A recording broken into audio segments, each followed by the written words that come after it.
Diz assim a palavra do Senhor, Isaías 7, verso 14. Portanto, o mesmo Senhor vos dará um sinal. Eis que uma virgem conceberá e dará à luz a um filho, e será o seu nome Emanuel. A virgem conceberá e dará à luz a um filho, e o seu nome será Emanuel. Manteiga e mel comerá, até que ele saiba rejeitar o mal e escolher o bem. Na verdade, antes que este menino saiba rejeitar o mal e escolher o bem, a terra que te enfadas será desamparada dos seus reis. Mas o Senhor fará vir sobre ti e sobre o teu povo e sobre a casa de teu pai, pelo rei da Síria, dias tais que nunca vieram. Dias desde o dia de Efraim, que se separou de Judá. Porque há de acontecer que naquele dia assobiará o Senhor. Até aqui, em nome de Jesus. Oremos, Pai, te damos honra, te damos graça, te damos louvor nessa manhã. Pedimos, Senhor, que essa palavra seja implantada, enxertada no nosso coração. Que essa verdade sobre o teu filho, que essa verdade sobre as realidades celestiais, que já estão disponíveis para nós, Senhor, que nós possamos nessa manhã nos apropriar de cada uma delas. Abre o nosso entendimento, Senhor. Abre agora os olhos do nosso coração, para que nós possamos entender a tua palavra. Que aquilo que é limitação humana, incapacidade interpretativa, incapacidade auditiva, incapacidade, Senhor, de imaginar, de recriar aquilo que está escrito, que isso tudo, Senhor, no nosso meio desapareça e que sobre nós venha a tua força, que sobre nós venha a tua revelação e a tua alegria. Que a tua vontade se estabeleça no nosso meio e que isso seja para a glória do teu nome. Que essa palavra seja um alimento para esse próximo mês. Que essa palavra seja, Senhor, um renovo dentro do nosso coração, para que nós possamos viver os próximos dias com ousadia, sabendo que o Senhor é o nosso pastor e contigo, Senhor, nada nos faltará. Que toda boa dádiva, que todo dom perfeito, a partir de agora, comece a descer do alto sobre a vida de cada filho e de cada filha. Que aqueles que chegaram cansados saiam renovados, regenerados para a glória do teu nome. Que aqueles que chegaram precisando de uma direção, que tu sejas o caminho, que tu sejas a nossa verdade e que o Senhor continue sendo a nossa vida. Deus, que a minha incapacidade, que a minha deficiência, que isso tudo seja agora anulado e que o Senhor me ajude a ser um canal preciso, diretivo, sem nenhum tipo de interferência humana, mas que tudo seja para a tua honra, para a tua glória e para o teu louvor. Muito obrigado, Jesus, porque nós já sabemos que tu estás conosco. A ti e somente a ti nós te damos toda a honra, toda a glória e todo o louvor em nome de Jesus. Amém. Amém? Bom, gente, quando nós olhamos para a história da humanidade, quando a gente olha para a história das civilizações, nós vamos perceber que existe uma busca de todas as civilizações que passaram sobre a terra, de todos os clãs, de todas as tribos, de todas as aldeias, de alguma maneira todas elas tinham uma busca em comum. Todas elas tinham um desejo que permeava os seus corações. Alguns não sabiam bem o que estavam buscando, alguns não sabiam bem qual era a origem desse desejo. Mas a realidade é que quando nós olhamos para a história das civilizações, quando a gente olha para a fase da humanidade habitando sobre a terra, nós vamos ver que invariavelmente todas as tribos, todos os clãs, todas as culturas da terra, de alguma maneira, buscavam a presença de Deus, buscavam conhecer a Deus. Tribos que não tinham o Deus vivo, o Deus Criador, como o seu Deus. Entretanto, na busca por respostas, começavam a transcender aquilo que era visível. a olhar para a natureza, a olhar para a grandeza do universo, a olhar para a complexibilidade dos animais, a complexibilidade do seu próprio corpo, começavam a pensar e a refletir e a dizer: isso não pode ter surgido do nada, isso não pode ter vindo de um acaso, isso não pode ter acontecido por uma obra ao léu, deve ter um criador disso tudo. Tudo que hoje existe deve ter começado em alguém, deve ter começado com alguém, enfim. O povo começou a filosofar, a pensar sobre a existência. E nós vamos ver os povos mais primitivos em todos eles. Quando você vai estudar, você vai ver que de alguma maneira, os povos, para tentar achar resposta para a criação, para o universo, para os problemas do dia a dia, eles começavam a ter soluções, até que esbarravam em alguns problemas que eram insolúveis aos homens, até que eles esbarravam em algumas coisas que eram tão complexas que não tinha como dizer que alguém humano tinha criado. Então, quando chegavam nesse limite da explicação humana, eles entravam em um outro ambiente, e esse ambiente é o ambiente onde o seu coração dizia: bom, se isso não foi feito por homem, só pode ter sido feito por um Deus. E os povos então começaram a buscar respostas em Deus, tentando encontrar Deus. Uma das culturas que mais irradiou essa busca por Deus no universo foi a cultura grega. Os gregos, eles filosofavam, eles pensavam sobre o universo, e quando eles começaram a entender o posicionamento das estrelas, quando eles começaram a entender a grandeza do universo, o sistema solar, quando eles começaram a ver a complexibilidade de tudo aquilo que estava em volta, eles começaram a dizer: bom, isso só pode ter sido feito por alguém, e esse alguém só pode ser um Deus. Entretanto, eles não tinham o conhecimento de quem Deus era. E aí então, para responder esses problemas, essas questões, eles criaram deuses. Para responder problemas que não tinham solução natural, eles criaram deuses para si. E muitas vezes, gente, esse é o nosso procedimento. Quando esbarramos em algo que não temos entendimento, quando esbarramos em algo que limita a nossa capacidade de explicação, de revelação, quando algo acontece que não tem uma solução humana, natural, nós criamos um Deus para resolver aquele problema. Às vezes a casa está caindo e é por falta de dinheiro, e então para resolver o problema da falta de dinheiro, que parece que é aquilo que está fazendo a casa cair, nós criamos um Deus que vai resolver o problema, e o Deus é o dinheiro.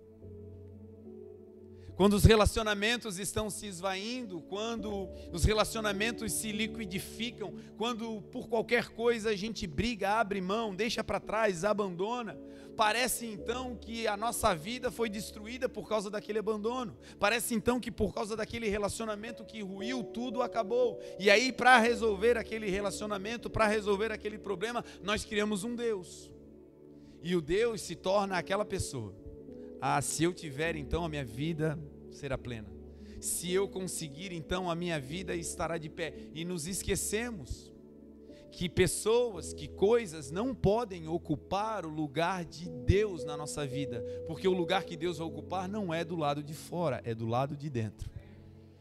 Os gregos criaram muitos deuses. Para eles, sol era um deus, lua era um deus, mas sobretudo eles criaram um Deus que explicava as coisas mais magníficas, as coisas mais estratosféricas, aquelas que precisavam realmente de uma explicação sem questionamento.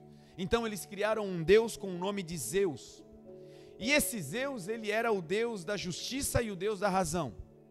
Só que esse Deus, os deuses gregos, os deuses criados pelos homens, eles tinham uma peculiaridade.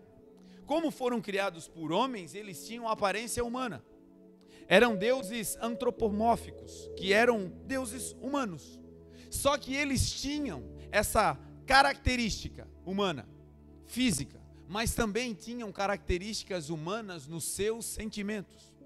Zeus era um deus irado, que quando ficava nervoso com alguém, jogava raio dos céus. Que quando alguém fazia algo inadequado, tinha que se esconder, porque Zeus caçava essa pessoa. Já pensou você ter um Deus que é caçador? Já pensou você andar com um Deus que você tem que estar na linha o tempo todo? Porque se você errar, castigo vem. Algumas pessoas, infelizmente, têm a ideia de um Deus soberano, poderoso, que é o nosso Deus, como um Deus assim, um Deus irado. Um Deus que, quando você erra, tem sentimentos vingativos. Um Deus que fica com um cajado na mão. Tem gente que imagina Deus assim, um velhinho, cabelos brancos, em um trono, com um cajado grande na mão, e que quando você erra, ele está pronto para te dar uma cajadada. E a Bíblia vai dizer que o nosso Deus não é como nós, irado, raivoso, vingativo, não. O nosso Deus é bom, eterna é a sua misericórdia, e as suas verdades duram de geração em geração. O nosso Deus é um Deus apaixonado por nós, é um Deus perdoador, é um Deus presenteador, diz a palavra. O nosso Deus, a Bíblia diz que aqueles que se aproximam dele precisam crer que ele existe, e que ele é galardoador. Sabe o que é isso? Presenteador. O nosso Deus não tem um raio para lançar sobre nós. O nosso Deus não tem um cajado para nos agredir, não. O nosso Deus está dizendo, se aproxime de mim. E quando você chegar perto de mim, em mim eu tenho um presente para te dar. O nosso Deus é um Deus que nos surpreende, e nos surpreende sempre com coisas boas. Toda boa dádiva, todo dom perfeito, vem do alto, vem do nosso Deus. Nele não há mudança, não há sombra de variação. Esse Deus que foi bom ontem é um Deus que é bom hoje, e é um Deus que será bom amanhã, e será eternamente bom. Ele não muda. Então, quando você tropeçar, quando você cair, quando você errar, quando nós tivermos algum tipo de problema, de deficiência, de debilidade, isso tem que estar na nossa mente. O nosso Deus não varia conforme o meu comportamento. Ele continua sendo bom, ele continua sendo justo, porque ele não pode negar-se a si mesmo. E isso é maravilhoso.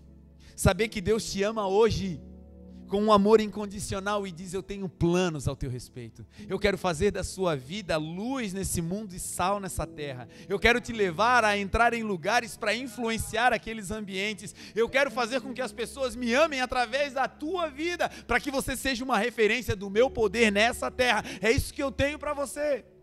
E quando você está bem, quando você está orando, buscando a presença, falando com Deus, parece que isso tudo é verdade. Glória a Deus, Deus me ama. Mas quando a gente está triste, quando a gente está mal, quando a gente tropeça, quando a gente fala o que não deve, quando a gente, enfim, aí nessa hora parece que Deus também muda. Parece que Deus fica, sai daí, não me toque. Parece que Deus fica com raiva da gente.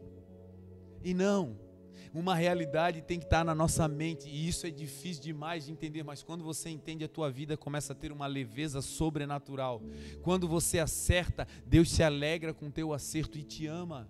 Quando você erra, Deus não fica contente com o teu erro, entretanto Ele continua te amando como no dia que você acertou.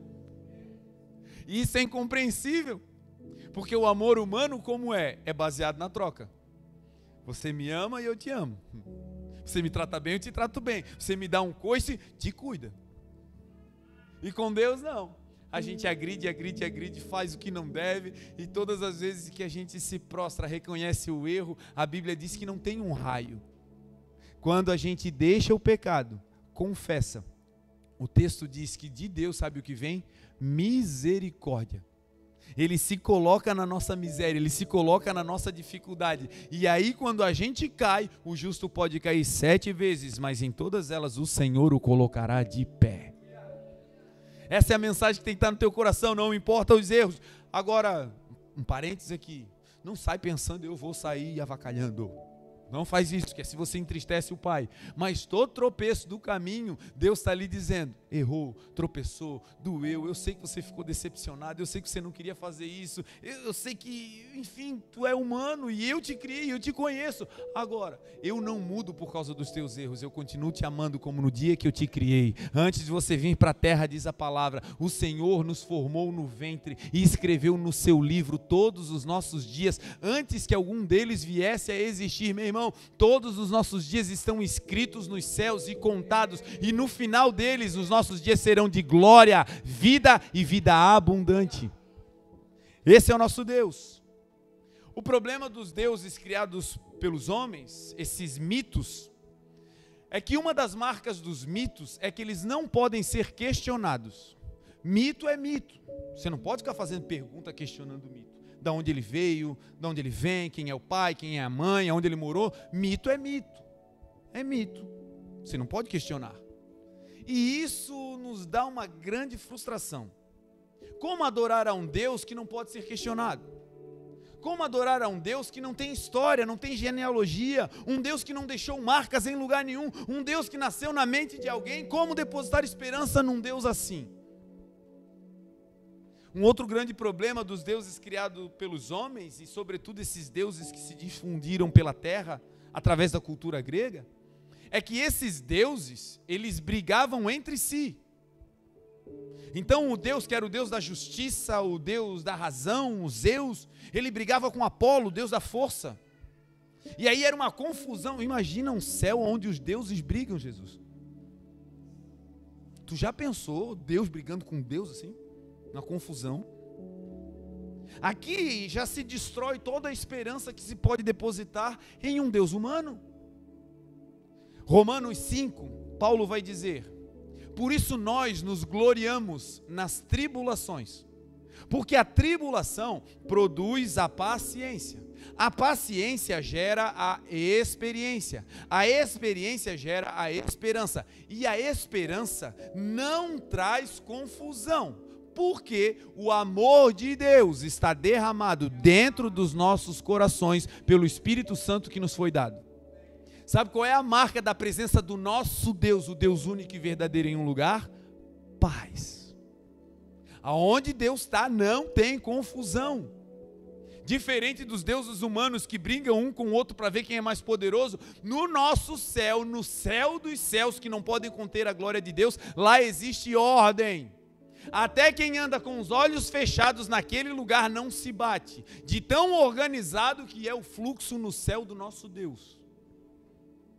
O profeta declarou que ele viu o trono de Deus, e no trono de Deus ele viu sobre o trono, ele viu serafins, anjos que tinham 6 asas, e o texto diz que quando ele viu esses anjos tinham o seguinte comportamento: com 2 asas eles cobriam o rosto, com 2 asas eles cobriam os pés, e com 2 eles voavam. E eles voavam clamando uns aos outros, dizendo: Santo, Santo, Santo é o Senhor Todo-Poderoso, e toda a terra está cheia da sua glória. Perceba que esses anjos voam em volta de Deus e acima de Deus, e não se chocam, e não colidem. E perceba que eles estão com os olhos vendados, porque aonde Deus é o centro, tudo é harmônico. Você pode não enxergar bem o caminho, você pode não saber bem como é que vai ser o final da história, mas ainda assim, de olhos vendados, no centro com o Senhor, você vai andando e tudo vai se organizando, porque Ele se transforma no centro da paz onde Ele está.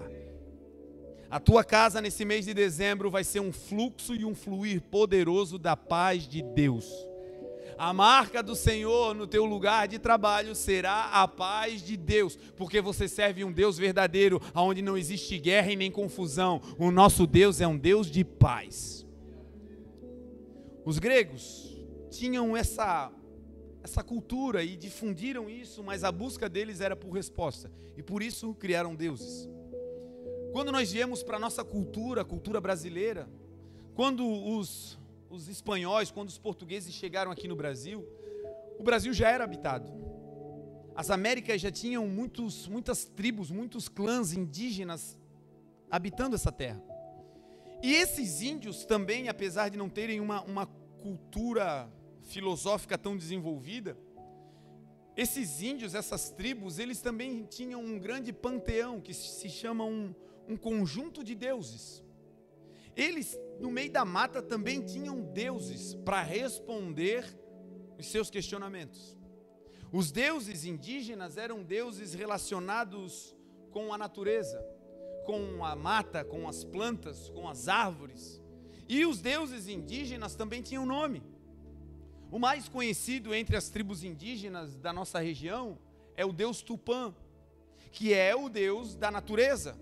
É o Deus que ensinava os pajés quais eram as plantas que, com uma influência sobrenatural desse Deus, do Tupã, as pessoas iriam tomar uma infusão, um chá, iriam beber aquilo, e pela influência desse Deus, aquela planta iria curar a pessoa.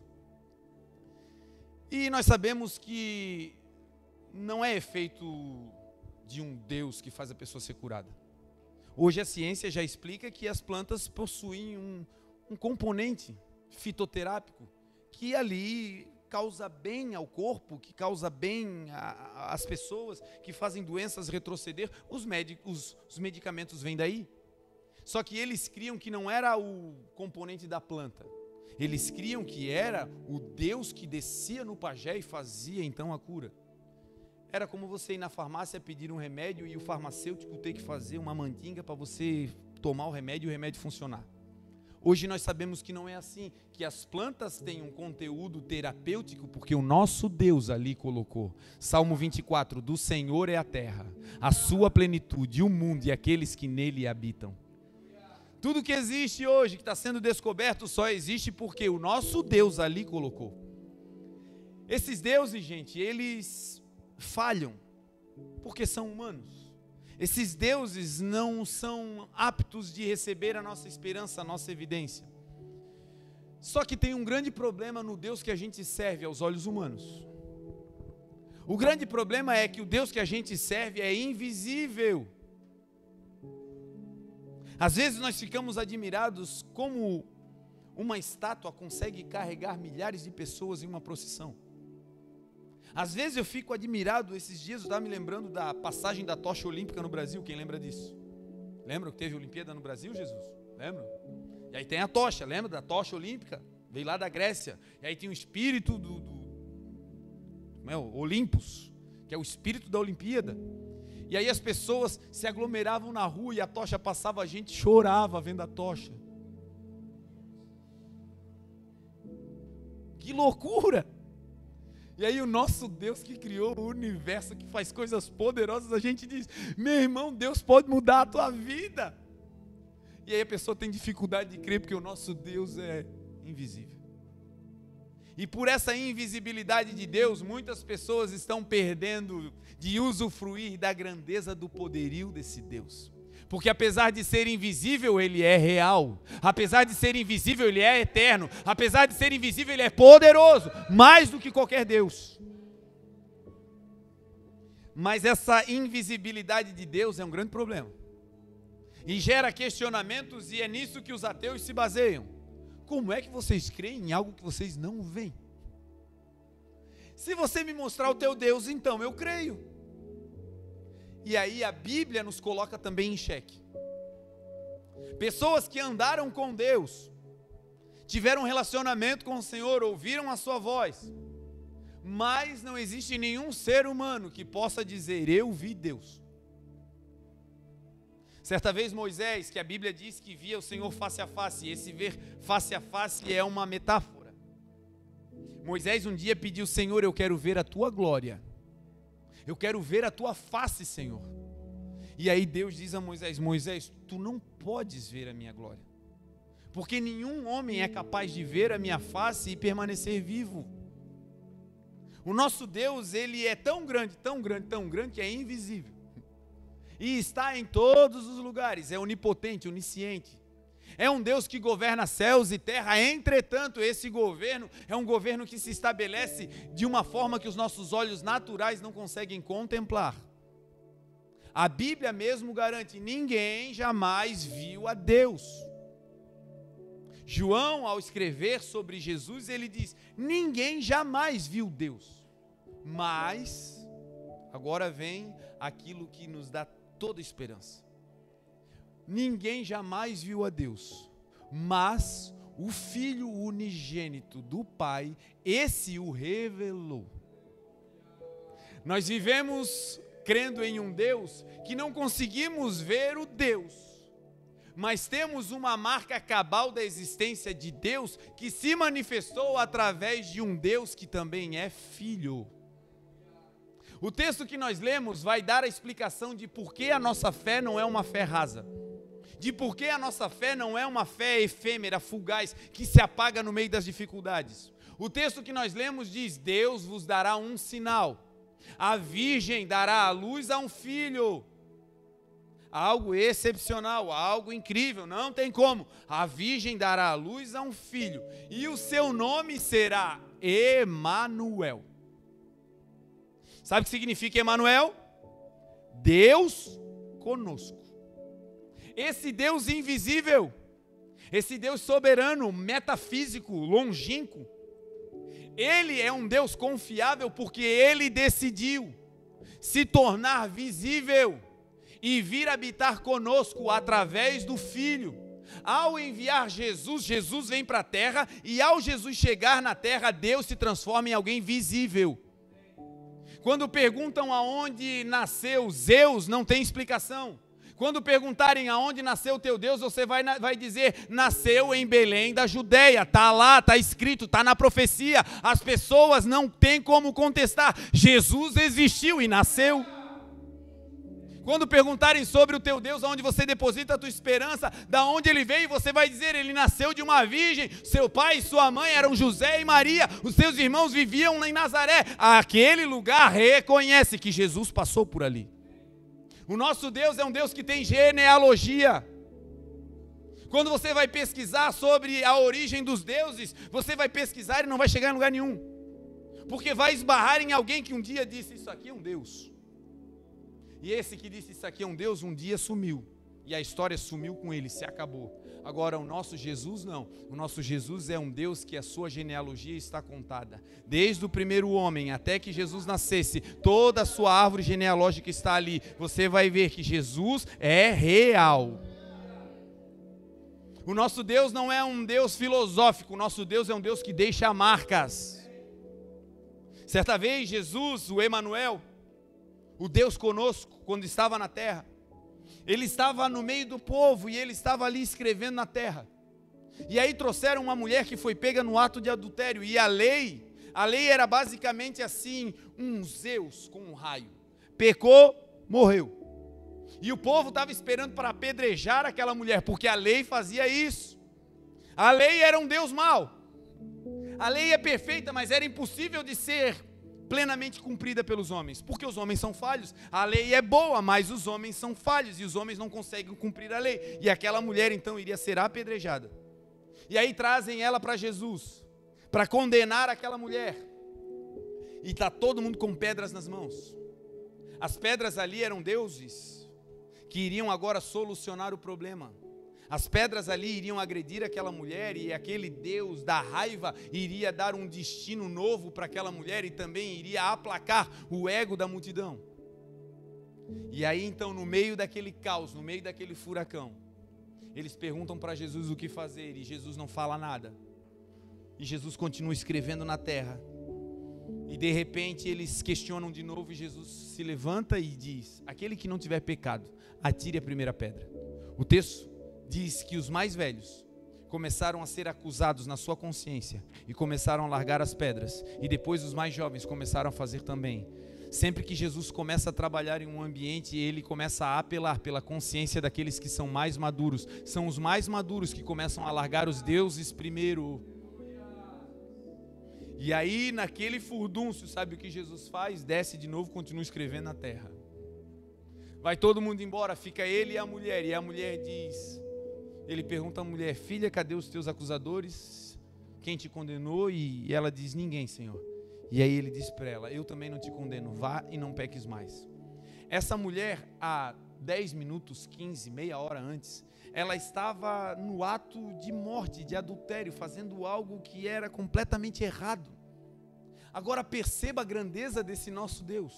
Desse Emanuel que saiu do invisível e veio para o nosso meio. Quando o Emanuel está no nosso meio, quando Deus é conosco, aquele período de pecado, aquele período de derrota, tudo aquilo que cometeu a sua vida e que você fez antes de Emanuel chegar, tudo isso vai sendo diminuído até que o Emanuel entre na tua vida. Quando o Emanuel entra, o pecado e o erro perdem a força. Porque ela tinha que ir para a condenação por causa do pecado. Mas quando o Emanuel chega, o Emanuel faz o quê? Com a condenação ele deixa fora, para te dar uma vida nova. Esse é o Emanuel, que não te mata pelo pecado, mas te livra do pecado para te dar uma nova vida. E mais, o Emanuel, o Deus conosco, quando vem à terra, ele estava fazendo o quê? Escrevendo na terra. As pessoas queriam que ele condenasse aquela mulher. Jesus condenando aquela mulher estaria sofrendo marcas do povo em si. O povo estaria marcando o Emanuel, o Deus, como um Deus raivoso, colocando um rótulo em Deus, colocando um rótulo em Jesus. E aí Jesus não condena ela e continua escrevendo na terra, dando o recado claro: quando o Emanuel chega, a terra nunca vai marcar o Emanuel, mas o Emanuel vai sempre escrever uma nova história na terra. Sabe quem nós somos? Da onde nós viemos? Pó da terra. Se você se render a esse Deus conosco, meu irmão, todo tipo de questionamento vai ser respondido um dia. Mas principalmente, quando você não tiver respostas, você vai ter muita paz no teu coração. Esse mês de dezembro será um mês de Emanuel. Vai ser um mês de Deus conosco. Perceba que Emanuel não é Deus com Jesus. Perceba que Emanuel não é filho de Deus conosco. Não. Emanuel é Deus conosco. Isso precisa ficar claro. Jesus é o Filho, mas Ele é o Filho de Deus, mas quando Ele vem, Ele se transforma em Emanuel. O que é Emanuel? É o Deus invisível agora habitando entre nós. Jesus é Deus. Foi humano, passeou entre nós, mas como Emanuel, Ele trouxe Deus para a nossa vida. E quando Deus entra, gente, quando Deus está contigo, tudo é diferente. A Bíblia relata que um dia Jesus ele chega numa região, numa cidade, e lá havia um cego de nascença. Cego de nascença, literalmente você sabe a história, ele nunca viu.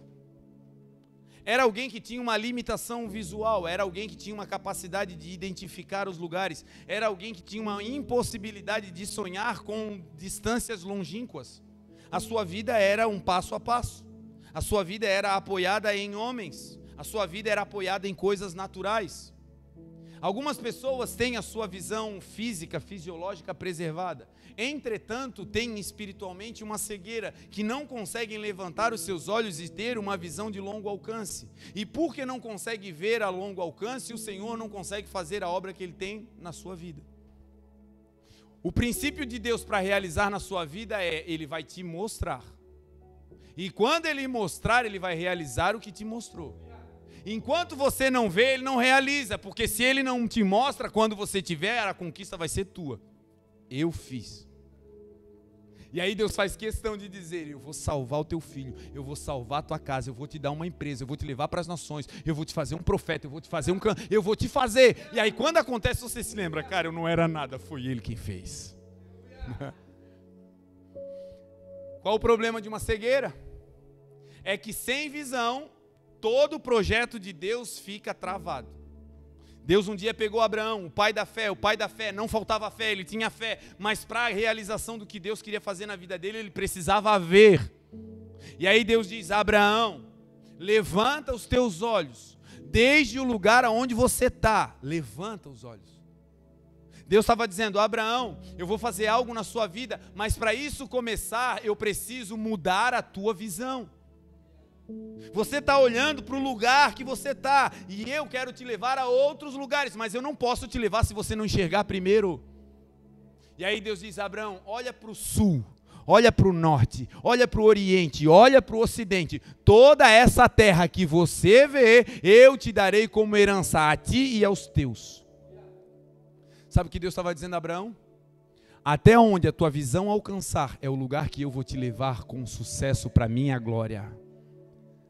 Deus nessa manhã está dizendo: levanta os teus olhos porque o Emanuel chegou. Levanta os teus olhos porque Deus é contigo. Você não está desamparado, você não está abandonado. Levanta a tua cabeça porque Emanuel já está na tua vida. E se Ele está, a tua visão será ampliada. Jesus, o Emanuel, estava ali para resolver o problema desse homem que era cego de nascença, nunca tinha visto. E aí o método do Emanuel é um método não muito trivial. E aqui está um segredo para viver os sonhos do Emanuel. Se Deus está contigo, meu irmão, não é mais você que governa. Se Deus veio e Ele é contigo e Ele é conosco, se Ele é realmente Emanuel, nós precisamos deixar Ele fazer do jeito dele. E o método de Emanuel às vezes é assustador. Esse homem cego de nascença chega ali e o Senhor então vai começar um processo de transformação. Antes de chegar até o cego, os discípulos disseram: Senhor, quem pecou? Lembra do deus Zeus? Os discípulos, cada um com um raio, dizendo: esse miserável, ele pecou, por isso que ele é assim. E aí eles dizem: quem pecou para ele nascer assim? Foi ele ou foram seus pais? Olha a pergunta dos discípulos. Eles estavam dizendo: ele é cego de nascença? Para ele nascer assim, será que ele pecou? Olha a cabeça dos discípulos. Tem gente que te culpa até por coisa que aconteceu antes de você existir. Os discípulos estavam querendo botar uma culpa naquele homem, para ele ter nascido assim. Talvez ele tenha pecado. Como assim? Pecado antes de nascer? Já viu que tem gente que consegue culpar pessoas que nem estavam no lugar? Mas deu errado porque tu não veio. Estou assim porque tu não me ajudou. Jesus, eu nem estava no negócio. Sabe o que é isso? Uma visão com o coração de Deus humano. E os discípulos disseram: ele deve ter algum erro. Porque quando a gente tem alguma debilidade, humanamente é isso que passa na nossa cabeça. Eu devo estar pagando alguma coisa. Essa é a mentalidade humana, mas não é a mentalidade do Deus conosco. Sabe o que o Deus conosco faz? Ele olha para os discípulos e começa a fazer o processo terapêutico. Primeiro, quando o Emanuel chega na nossa vida, quando Deus se torna Deus conosco em nós, a primeira coisa que ele faz é retirar a condenação. Ele diz: nem ele pecou, nem os seus pais pecaram, mas essa debilidade, essa deficiência, essa falta de visão, ela está aí para que a glória de Deus se manifeste. Tem coisa que você está carregando que não funciona, que só está esperando o Emanuel chegar para funcionar. Tem coisa que já está na tua mão, está ali, mas não funciona. E não funciona porque o Emanuel ainda não chegou. Quando ele chegar, já era. E se ele chegou, vai funcionar para a glória dele. Você já viu que tem vezes que a gente tem coisas que a gente tem, mas não funciona? Se tem uma coisa que me deixa um pouco frustrado, são os equipamentos tecnológicos. Porque na hora H, o abençoado falha. Gente, nós vamos passar um negócio, esse programa, e faz o teste e dá tudo certo. Na hora H, ele, pum. Agora eu troquei de telefone, peguei um que tem 4 câmeras. Oh, aleluia! E aí descobri que o abençoado gosta de viver carregado na parede. Não tem uma coisa perfeita, né? Na hora H você vai usar e às vezes não funciona. No mundo espiritual também é assim. Jesus disse: em meu nome vocês imporão as mãos sobre os enfermos e eles serão. Deus está na nossa vida, está ou não está? Mas você já orou por alguém que não foi curado, sim ou não? Não fala. Não dá uma raiva? Não funciona? Está com a gente, está ali, está tudo certo e não dá liga? É triste? Sabe o que Jesus está dizendo? Ainda que não esteja funcionando desse jeito, se eu estiver na tua vida, vai funcionar de outro. As pessoas chegaram com um paralítico e eles já sabiam, é só botar ele na frente de Jesus, está tudo certo.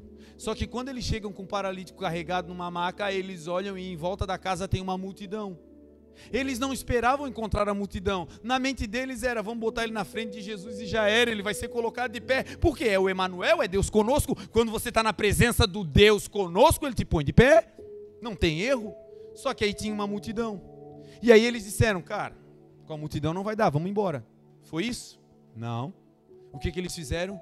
Vamos procurar um jeito de botar ele dentro da casa.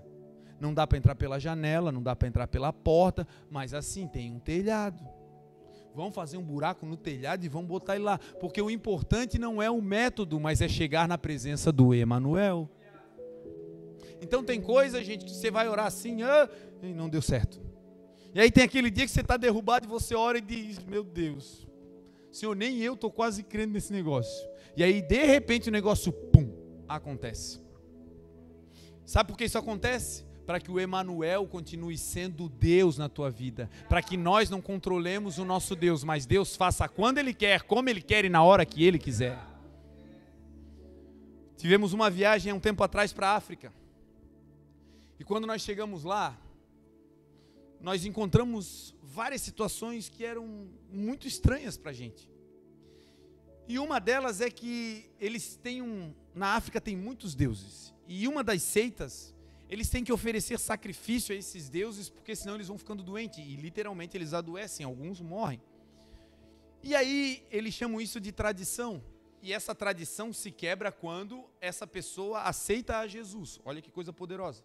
No meio de uma tribo africana eles têm essa cultura. Esses deuses naturais, eles colocam doença, mas o Deus do céu, se você o aceitar, ele te limpa, ele te cura. E um dia nós chegamos numa aldeia de muçulmanos e lá estava um homem com essa enfermidade. E a enfermidade era uma elefantíase, as pernas cheias de ferida, era uma coisa terrível. E a mulher falou, olha, eu queria que vocês orassem pelo meu marido. E o pastor que estava nos acompanhando falou, não, pastor, ele é doente, mas assim, ó, se ele aceitar Jesus, ele vai ser curado. Eu digo, claro, glória a Deus. E aí vem o homem andando, e quando eu vejo, com as pernas daquele tamanho, todo deformado, eu digo, meu Deus. E aí a mulher disse, se ele aceitar, ele vai ser curado, né, pastor? Eu falei, vai ser. E aí a minha vontade era tipo assim, bom, eu sou turista aqui, pastor, né, faz a oração aí. E aí, pessoal, vamos orar? Vamos. E eu tipo, amém, vamos orar. E aí o pastor não orou, ninguém orou, e o pastor, pode orar, pastor? Irmãos, eu confesso, eu nunca tinha visto aquilo na minha vida. Eu fiquei diante daquela situação perplexo. Eu digo, meu Deus, Deus pode curar, né? Com os anos. Não, é na hora. Eu falei, não, na hora não. E aí, enfim, fizemos a oração, eu expliquei sobre Jesus. Aí, irmãos, eu fiz uma pregação sobre Jesus antes de orar. Umas 2 horas para ver se o irmão desistia. Mas não, no final ele disse, eu aceito. Eu falei, então vamos orar. Aí, Senhor, nós apresentamos aqui o teu servo, tal. Amém.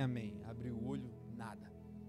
Meu Deus, que tragédia. Eu saí com a minha alma arrastando pelo chão.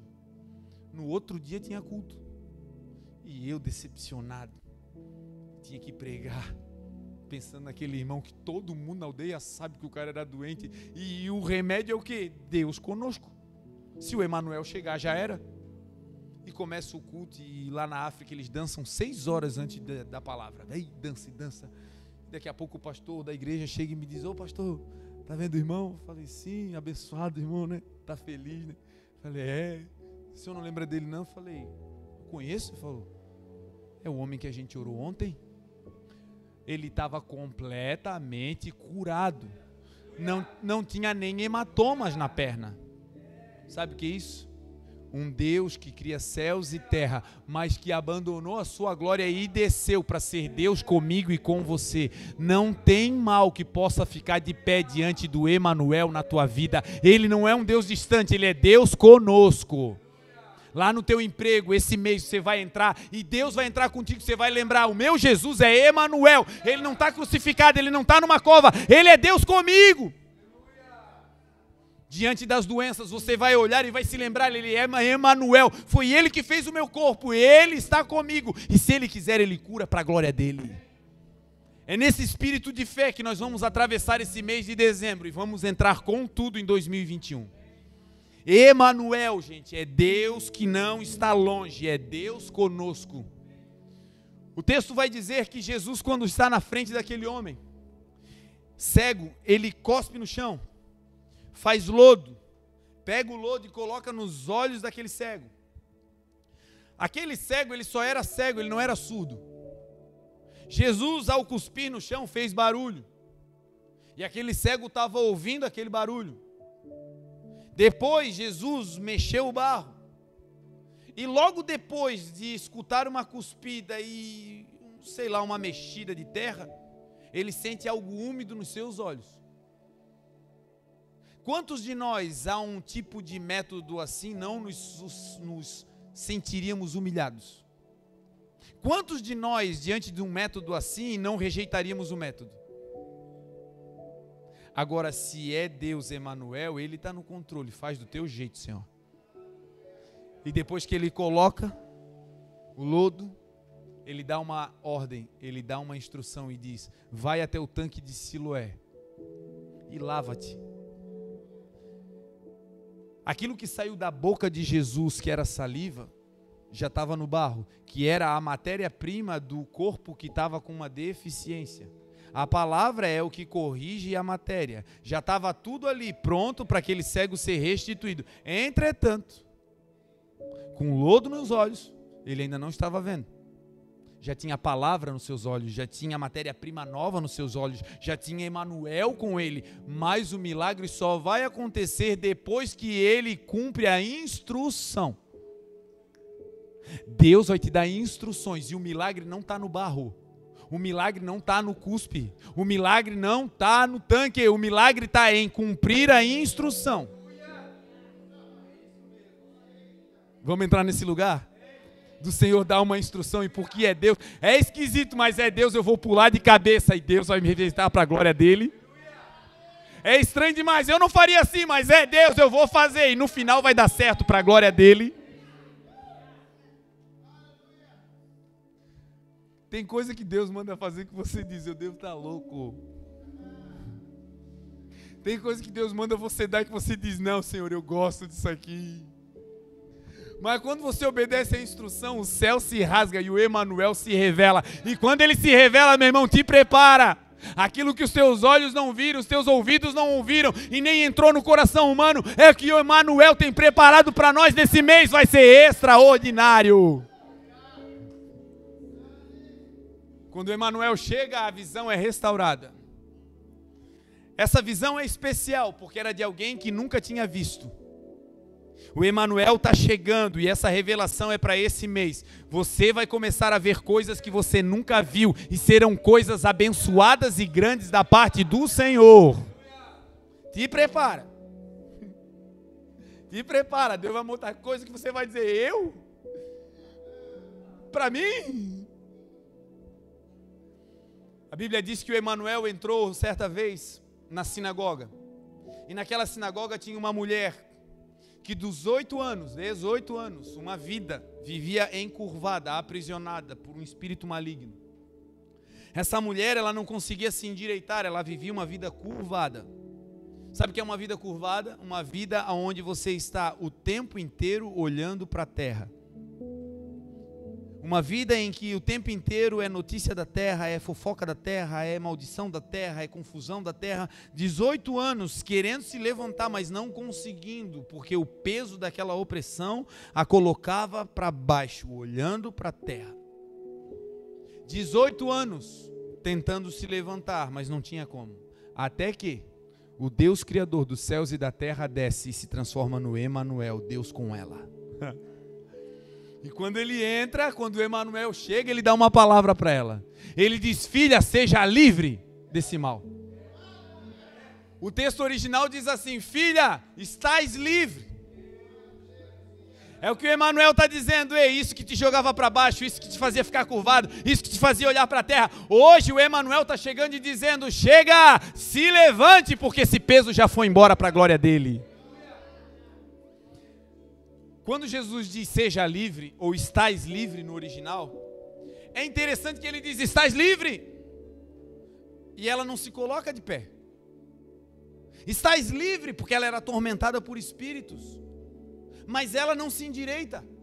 Ela recebeu a palavra e quando Jesus fala, ele não está dizendo, olha, talvez dê certo. Não, ele está dizendo uma verdade que já está no céu. Ele está dizendo agora, você está livre, acabou, ela está liberta. Entretanto, liberta, ela não estava de pé ainda.